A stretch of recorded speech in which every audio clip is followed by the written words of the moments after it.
Hello and welcome to Talk a Good Game. And the game is finished a minute ago. It's just finished Chelsea 2, West Ham United 1. We're here to talk about the game. Make sure you check out our channel tomorrow. Though Gonzo was at the game and he was doing a vlog, so it's going to be interesting to see the reaction from the away fans from tonight. But disappointing, Tom. Disappointing. What do you make of the starting 11? First of all, let's talk about the very start of the game. The starting 11 came out. A few surprises on that team.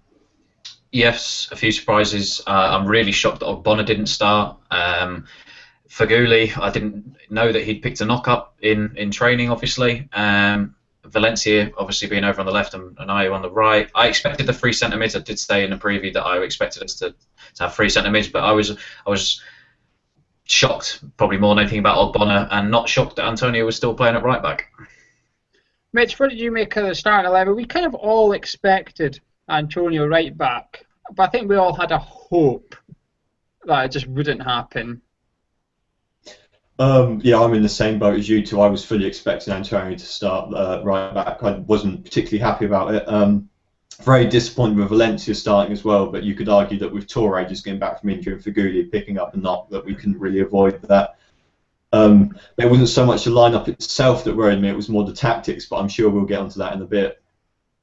Well, I thought we started quite brightly, but Chelsea clearly set their team up to sit back for the first 10 minutes to say, what have you got, West Ham? Unfortunately, we didn't have very much because we didn't have a shot on target. So while we were knocking the ball about, we didn't really do anything with it. And then there was the first talking point of the game, Mitch. Oscar nicks the ball off, no ball. Goes by Reed puts his arm out, goes down. Is that a pen for you, or is that way too soft if you gave it? I think it's one of those where Chelsea fans are going to feel hard done by because it wasn't given, but if it was given, West Ham fans would feel very hard done by. I think in this day and age, to be fair, it probably would, in hindsight, or with a replay, they probably would have given it as a penalty. Yeah, do you agree with that, Tom? Would you have if you were a West Ham fan that happened to you, you would have wanted a pen for that, wouldn't you? Probably, yes. I thought it could have been easily called as a pen, but it would have been a soft pen. I know Reed did put his hands out, and he shouldn't have had them near Oscar, but he does go down very easily, too easy, probably in my eyes. And the ref was so close, he probably thought, if you're going to dive like that, then I'm not going to give it to you. So, but I don't understand really what players have to do to get penalty calls, because you'll hear pundits say, well, they should go to ground when they're touched. But I think there's a way of doing it to try and hide it without, doing it so theatrically like Oscar did. But I would have been irritated if that hadn't have been called for me. So in my eyes, it was a pen. Well, the referee was Anthony Taylor, and if West Ham fans are watching, you'll know fine last season at home to Leicester, Kasper Schmeichel did that exact thing to Sacco in the box. Schmeichel put his arm out and Sacco went down, and he didn't give a pen. So whether he's right or wrong, at least he's consistent with clotheslines. He doesn't give them. If you clothesline someone, it's fine. You're going to get off with it. Hazard went close, but then that's what led to, just 2 seconds before that, our record signing pulls up with an injury. Mitch, you just could not make that up, could you? I'm a West Ham fan. I'm sort of used to that kind of thing happening, to be honest. I would have bet my life savings on at least 3 of our key players getting injured this season, but obviously it's going to be a huge blow for us. I don't know how serious it is, but it looks as though it might have been sort of his thigh or his hamstring. So if that is a hamstring injury, then we're looking at sort of 6 weeks, which sort of really sucks, especially with Lanzini being out as well. Tom, in the first half, Hazard was head and shoulders the best player on the pitch, right, in the first half. He was taking Antonio apart down that side. Why did Bilic not change it at half-time? I'm going to go on a little mini rant here. I don't usually do it on this show. I never do. But Bilic has a trait, and it's probably one of the worst traits you can have in life. We all have it now and again, and it's being stubborn. And for me, Bilic has to get out of this stubborn mindset that he has. He can't be that thick to not see that Antonio isn't a right back. Byron went in there for the second half with about, 25, 35 minutes to go, and he did what a right back should do. Positional awareness was brilliant. He closed Hazard down perfectly, and he wasn't caught out. He tracked back a lot. He wasn't trying to attack too much. For Hazard's goal, which I'm sure we'll get into in a second, people will blame Antonio for being a right back. I'm trying not to talk about it too much, but he shouldn't be doing the stuff that he's doing at right back. He shouldn't be dribbling out of the box the way that he should, the way that he was. And this is the problem. He takes him off, and he looked distraught, Antonio, when he came off this evening. Sorry, he looked absolutely distraught. And Bilic has done that to him. He's completely ruined his confidence of playing at right back. He knows he's not a right back. He's told people when he had the interview with 442 a few weeks ago, he's not a right back. But I don't understand who is going to have to say it to Bilic to stop being so stubborn and to move him up. Because every West Ham fan on the planet, even a Chelsea fan, Man United, whoever you support, you can see that he's not a right back. And we owe it to him more than to not treat him the way that we're treating him at the minute and sticking him in at right back. Because he was probably our second or third best creative player behind Payet and Lanzini last year. And it's not fair on Antonio for the hand that he's been dealt with Bilic to be pushed back there. And for me, he has to lose that trait of being stubborn and wise up and put him upfield, because Byram can quite easily do a job back there. We bought him for that, and he equally has to be as peeved off. So really, Gio, I don't know why he didn't change things up at half-time, but it must have absolutely destroyed Antonio's confidence being brought off after the goal, and that is not what we're here at West Ham. But Antonio at right back, though, now, I get what you're saying. He's not a right back. I thoroughly agree with that. But for when Ayew got injured, Antonio was our furthest player forward. What's he doing up there, Tom? I know he's not a right back, but surely a footballer must know that a right back shouldn't be all the way up there. Yeah, I know. And you know what? Some of the blame, or part of the blame, has to lay on Antonio. He needs to know that he's either going to play right back. And I remember saying this on one of the shows a few weeks ago. He either has to say to Bilic, look, I want to go forward, I want to play in a wing back spot, or you stop coming forward at all. You can't have an in between, because we're going to get caught out the way that we did this evening. And my honest opinion was I thought Valencia would come off at half-time and Antonio would play in left wing and then have Byron playing at right back. So I don't understand what goes through Bilic's head with Antonio. And Antonio just must be, I don't know, it's almost like he has to try and prove himself game in, game out to try and attack, to say, look, this is what you're missing. He doesn't want to sit back there. Nobody wants to, especially if you've played the whole of your 8 to 10 year career in a certain position. So the only thing I can think of is he's sort of trying to almost spread his wings and say, look, I can play up here. This is what I can do.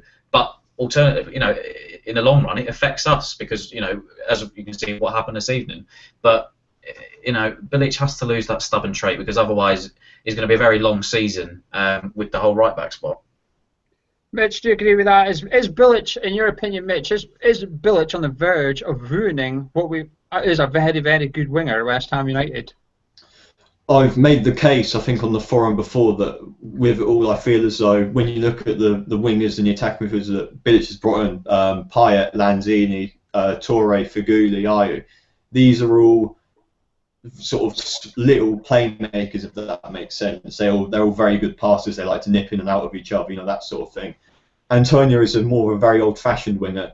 He's very direct. He's very raw. And if I'm to be honest, I have this sort of sense, like this feeling, that Bilic does rate Antonio, but he feels as though he's too raw to be a big part of his attacking unit. But at the same time, he can't justify dropping it. So as if he's saying to the fans, like, right, we'll give him a spot, but as a wing back, which is, as we've already discussed, it just doesn't work.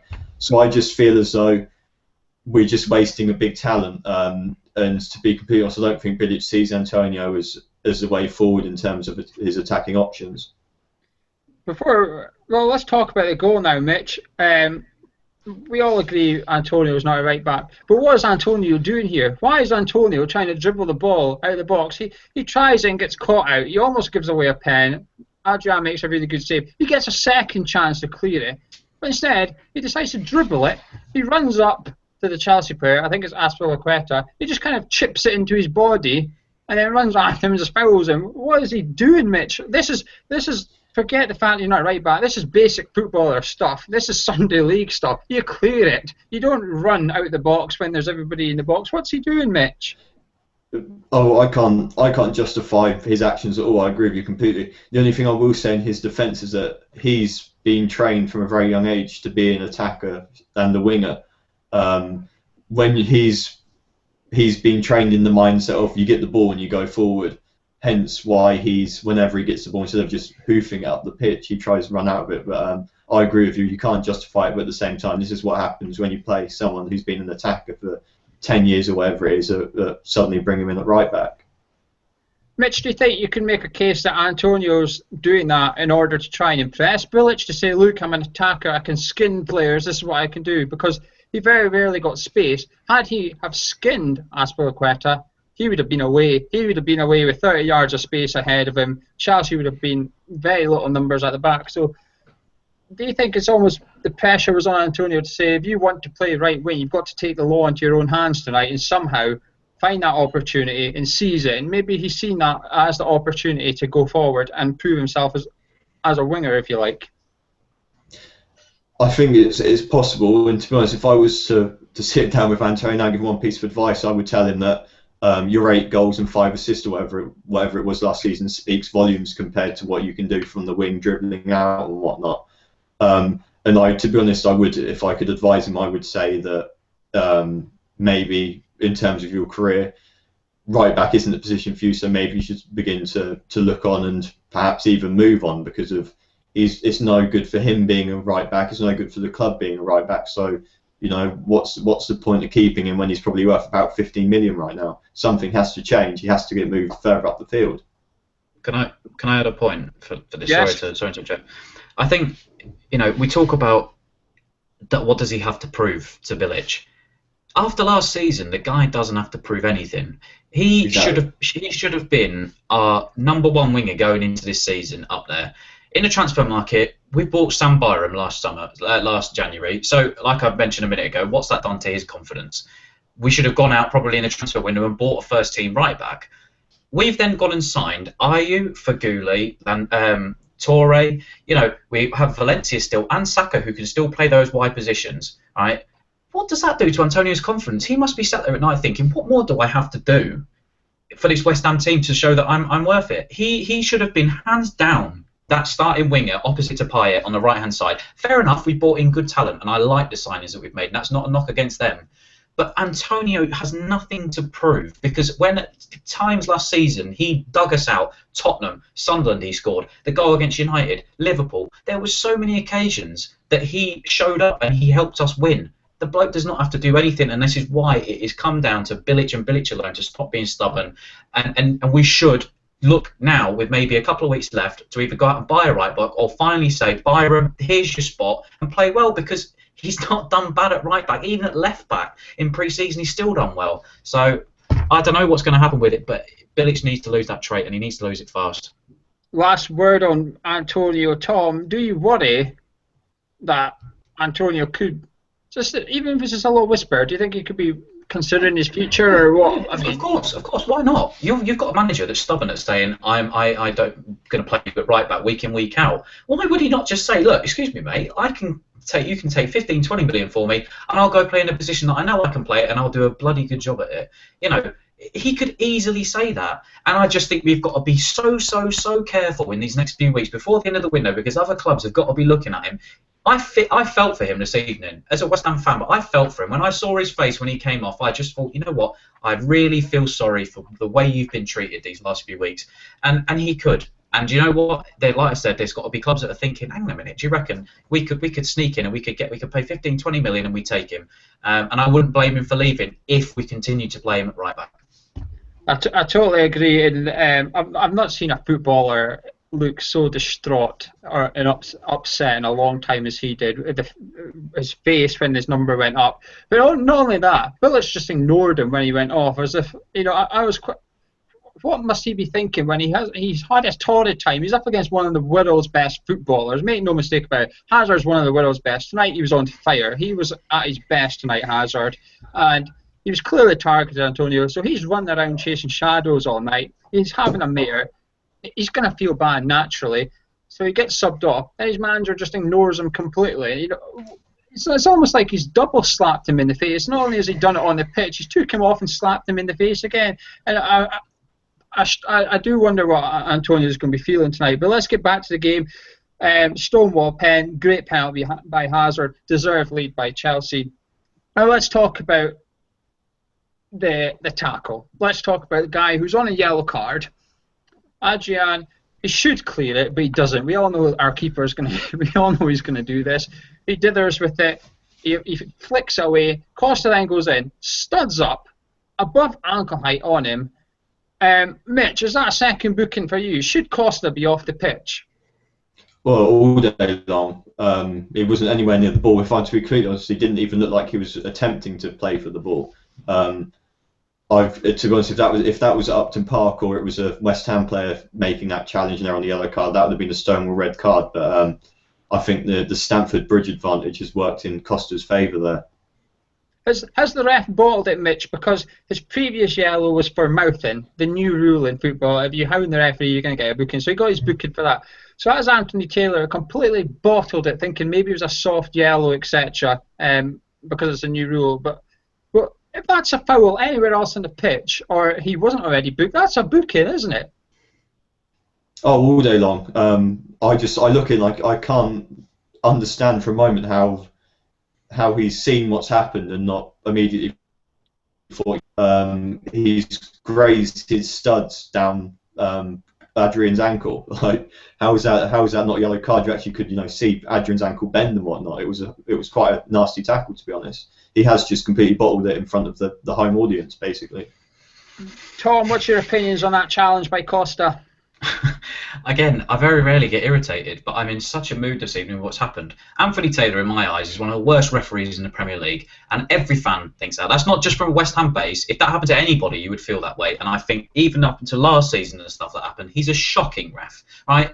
And the fact that Costa offered his hand to apologise to Adrian, I mean, when do you ever see that? That the guy offers his hand, I mean Costa we're talking about, to apologise. He knew it was a bad challenge. He scraped his studs down his shin, and then for the commentators to go, oh, well, he had every right to go for the ball. He had no right. 3 seconds earlier, like you said on Twitter, 3 seconds earlier, fair enough. But he's just cleared him out.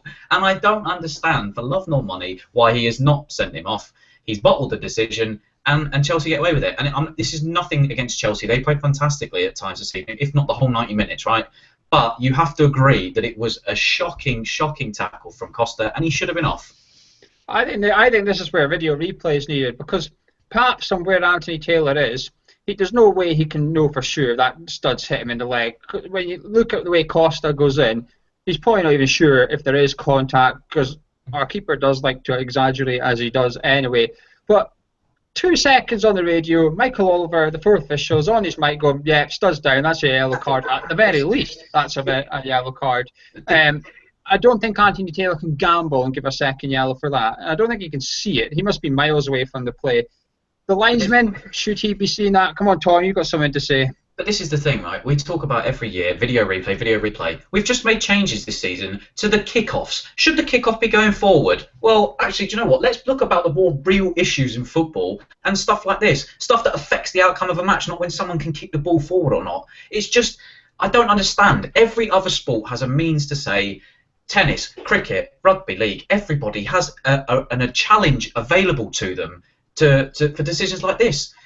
Going even back to last season, the decisions that we had at the Bridge last year, and it's just deja vu, and not just us. I'm not looking, the poor old West Ham fan that it's always happened to us. It's every team. It's happened to every team at least 2, 3 times a season with stuff like this happens. And the Premier League needs to take a long, hard look at it and say that there is issues going on here that we need to fix. Because, I mean, why it's not being sorted ahead of whether the ball gets kicked forward at a kickoff. It's just, the whole thing is just, it's shocking. Well, I have to agree. I mean, they sorted the rules to protect the referee so that they don't get crowded, but they've not sorted the reason why the referee gets crowded, which is completely stupid. If you sort the first problem, no one will crowd the referee because they know it's going to get picked up on the video. That doesn't make sense, but let's get back to the game. We were doing nothing. We were looking rubbish. We looked like we were beat, Mitch. Then the Ginger Pelly, a left foot out of nowhere. What a goal, Mitch! Did you get up off your seat? I think I flew across the room. I don't. If you would have said to me someone would be scoring a cracking half volley, whatever it was, I wouldn't have put money on it being Collins.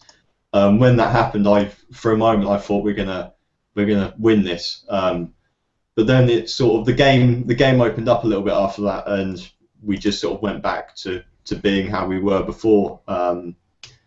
But yeah, obviously it was a great finish. I'm very happy for Collins, although to be completely honest, I didn't think he had a good game at all. I would much rather start Bonner over him next week, despite the goal. Tom, what a finish, but bit undeserved, if you like. But this is West Ham and their ability to an extent. We've got that attitude when we don't know when we're beaten. Even if it's our first shot on target, it doesn't actually surprise you anymore that we're scoring with our first shot on target, does it? No, it doesn't. I mean, take away that nothing. It was a good goal, but we didn't deserve it through the game. But like you said, as much troubles as we've had over the last 2 years, a Bilic team doesn't know when to quit. You know, that's the attitude they have. We said it last year. Everton, take that for example. You know, down 2-0 and come back and win 3-2. We had that attitude, a different one we didn't have against when we had Sam in charge. But no, it was a great finish from Collins, and I can't say well deserved because it wasn't. But at that point, you think, hang on a minute, we're back in the game with 15 minutes to go. Could you hold on for a draw? But unfortunately, Ginge goes and makes a mistake down the other end. And again, here's your case, Brock Bonner being in the starting lineup. Well, what did you make of that goal, Tom? I mean, Chelsea, it seems so simple. Chelsea, the whole game, played this nice, pretty passing, trying to unlock the defence, Didn't work. They got the pen, that was it. Then all of a sudden, long ball forward, header down, bang, goal. How simple did they make it look? Yeah, just very easy. And Collins is at fault completely. You know, he tracks him right up to the edge of the penalty area, and he backs off and just says, well, why not shoot from 25 yards? And that's basic defending. You know, he's got wrong there. For someone who's experienced as him, he should have been tight to the man. And apart from Masuaku this evening, I thought the rest of the back, and Byron when he came on, because I don't think that's fair to tarnish him, but the back three at times, including Adrian, you know, were woeful this evening. Mitch, what did you make of the second goal? Good finish, or do you think Adrian could have done a little bit better? I mean, no keeper likes to be beaten with a daisy cutter from 25 yards out across the face of his own goal. No, to be fair, I think it was just a good finish. Like I said, I'm in complete agreement. Collins was pretty terrible at defending in that particular goal. I don't think you can blame Adrian. My biggest criticism of Adrian would be I've been quite open about this in the past and got a bit of stick for it. Number one, he's a bit melodramatic. So this is a thing why we're sort of having this debate. Could it have been a simple save, or did he try and make it like a Hollywood save and just miss it completely? But I don't think that's the case for this goal, though with Adrian we seem to be arguing this quite a lot. And second of all, I think his distribution is quite poor. His kicking today was awful, and I think that maybe it's time we look at Darren Randolph coming in. Although I wouldn't do it against Bournemouth because I don't think Adrian even played that badly. But I think that Randolph is sort of nipping at his heels a little bit now. We had this argument all summer. Who do we play goal? I've always said Randolph because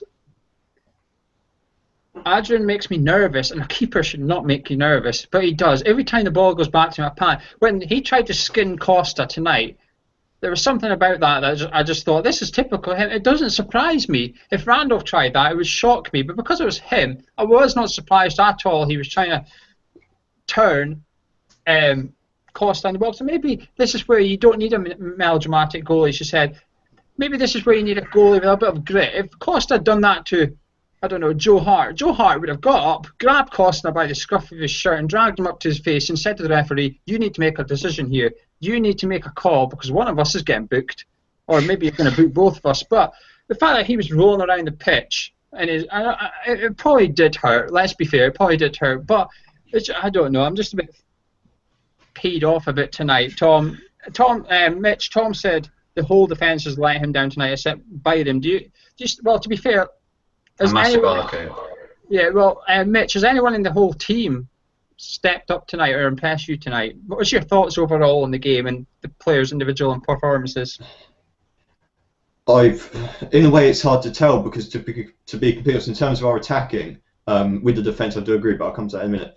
In terms of attacking, tactically, we just weren't there tonight, and for me, Bilic has to take the blame for that. Carroll was extremely isolated. You've got a big target man who can chest header, bring the ball down, play people in, who are running behind him.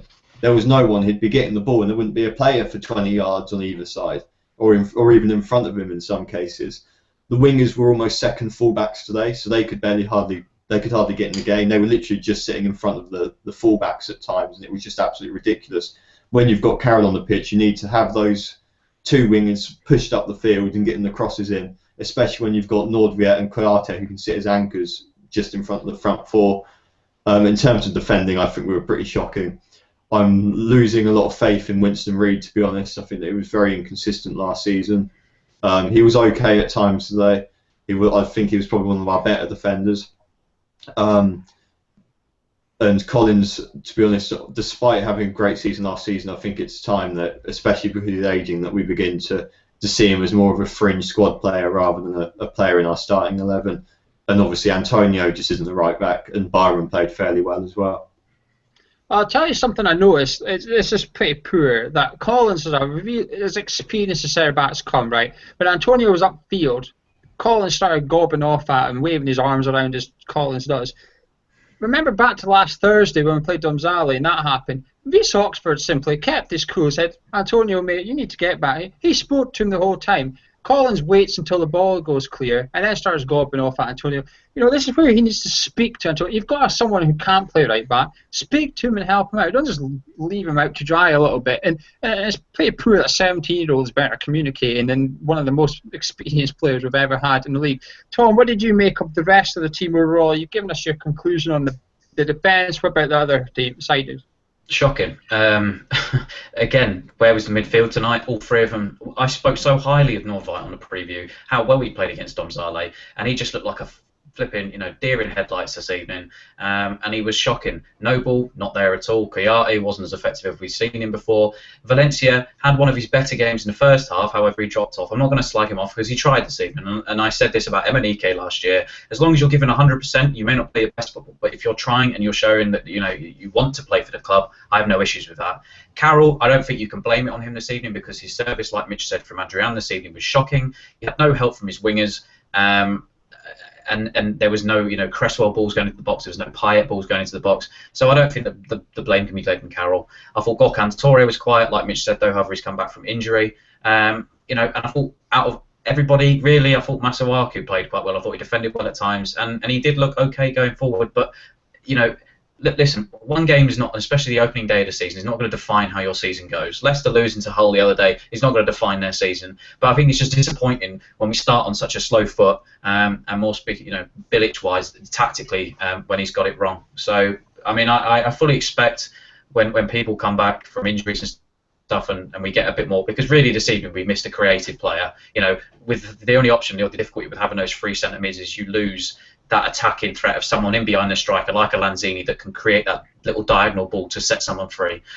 So I fully expect it to get better over the next few weeks, but it is you can understand why we're irritated, because coming out on the first game of the season on the slow foot is very frustrating. It's not the first game of the season, though, is it? It's the first league game of the season, but it's not our first game of the season. And we're making mistakes. We're making mistakes that we've already made this season in Europa League. We're making the same ones with Antonio right back and stuff. And that's what's frustrating. The three centre midfielders tonight were awful. They were absolutely awful. We've said it time and time again. The three centre midfielders don't work, Slav. Stop trying to do it. I'd rather almost see a kid and play three attacking midfielders and stick to the game plan and sacrifice it.